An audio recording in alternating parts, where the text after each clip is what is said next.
همسة لقلبك. من كتر ما الأحداث كترت والواحد فكره اتشتت، كان قصة اتقالت عن قتل وذبح وحرق وظلم. ايه اللي بيحصل في الدنيا يا ناس؟ أنا من كتر ما بسمع بحس حقيقي برعب. أصل الموضوع ما بقاش سهل. أكتر ناس تستأمنهم يكونوا سبب في موت اللي منهم.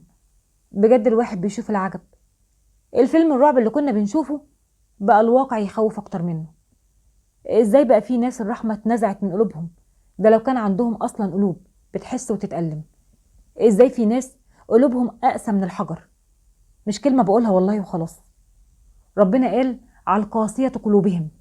قال تعالى: ثم قست قلوبكم من بعد ذلك فهي كالحجارة أو أشد قسوة، وإن من الحجارة لما يتفجر منه الأنهار، وإن منها لما يشقق فيخرج منه الماء، وإن منها لما يهبط من خشية الله، وما الله بغافل عما تعملون. صدق الله العظيم. ايه اللي يخلي الواحد يخرج عن وعيه ويبقى قاسي بالشكل ده، وينسى نفسه ويسلم نفسه بالسهولة دي للشيطان، ويتصرف تصرفات تهدم نفسه؟ ازاي الشيطان قدر يكسب معركته ويخلي المدرس يقتل طالب كان بيحبه، ولا محامي يقتل أمه وأخوه وأخته اللي هم أقرب الناس لقلبه، ولا الأب يقتل أولاده، ولا الزوج اللي قتل زوجته، ولا السفاح اللي سمعنا عنه؟ أنا والله فعلا مصدومة. إزاي بجد؟ أحوال الناس دي حقيقة عجيبة. هنخاف بجد إن تكون دي نهاية الدنيا.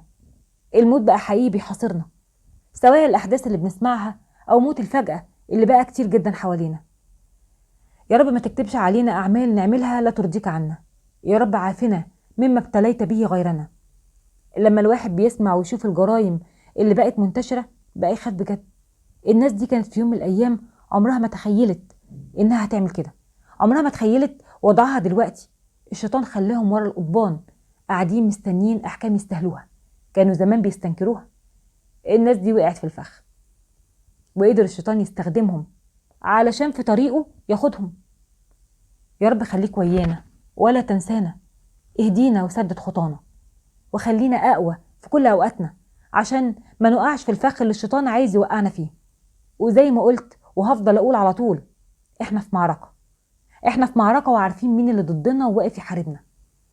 احنا هنفضل في اختبارات وابتلاءات ما دمنا على الأرض عايشين.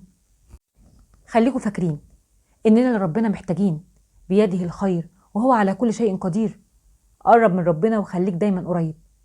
فعن النبي صلى الله عليه وسلم قال الله: أنا عند ظن عبدي بي وأنا معه حين يذكرني، فإن ذكرني في ملأ ذكرته في ملأ خيرا منه، وإن تقرب إلي شبرا تقربت منه ذراعا، وإن تقرب إلي ذراعا تقربت إليه باعا، وإن أتاني يمشي أتيته هرولة.